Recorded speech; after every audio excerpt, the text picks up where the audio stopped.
foul tarnished, in search of the Elden Ring. You've probably heard the news by this point. Elden Ring's gameplay trailer has been released and the release date has been confirmed as January 21st, 2022. Congratulations to the Elden Ring news channel, you finally got some news just over 2 years after the game was first announced. And it's time for all of us to rejoice as well. We finally got an update on this game, now we just need a release date for Silksong and life will be perfect. Anyways, that's really all this video is about, just letting anyone who hasn't heard know, though once again you probably have. But while we're here, I might as well share some of my thoughts or some things I noticed from the trailer. Don't expect anything too much though, I'm not really one of those people who do super in-depth analyses. Well, to start things off, Elden Ring, unlike the games that came before it, is an open world one. It's true that in games like Dark Souls, Bloodborne, and somewhat in Sekiro, you can go to different places at different times, but there's still an order of progression to it all. You can't just run around haphazardly despite how open they are, so it'll be interesting to see how From Software will tackle an open world game. If similar games such as Breath of the Wild are any indication, this kind of format for a difficult game with an intricate story has heaps of potential. And staying on topic with Breath of the Wild and other open world games, Elden Ring has a day-night cycle and dynamic weather. In the trailer, there's a shot of our character resting by a campfire. My first thought when I saw this was that maybe we'd be able to pass the time by sitting at a fire, but there's another theory some people have said that also seems likely. One of the scrapped mechanics in Dark Souls 3 was the ability to create and place our own bonfires as save points, and while that never made it into the final game, that sort of mechanic would fit well within Elden Ring. Of course, these two ideas are not mutually exclusive either.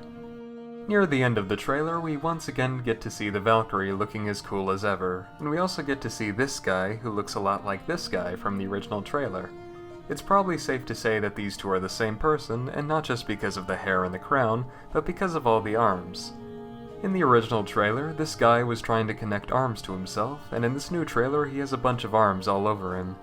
He seems to be at least decently important since he was featured in both trailers and has a speaking role, so if I had to guess, I'd say he might be one of the primary antagonists.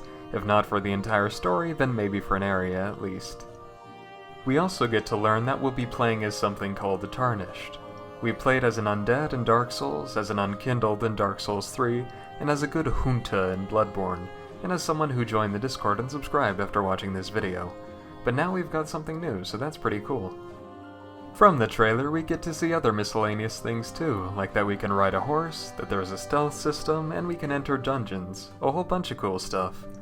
This building here as well gave me some serious Anor Londo or Irithyll vibes, though it's probably not connected to them. And maybe, just maybe, there might not be a poison swamp. Then again, this is a From Software game and an open world game, so I wouldn't get your hopes up. As one final note, I just want to mention some of the probable inspirations behind this game. Dark Souls was heavily inspired by the manga Berserk and by the Middle Ages.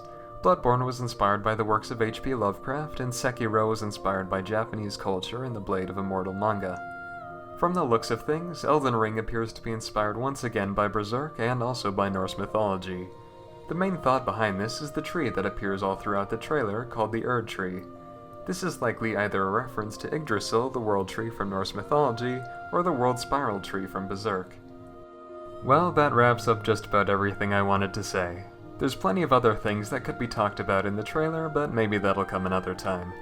If you enjoyed this, feel free to like or comment, or even subscribe if you're feeling daring. I've been your host, Gavin here at Itagi's Table, and I'll see y'all some other time.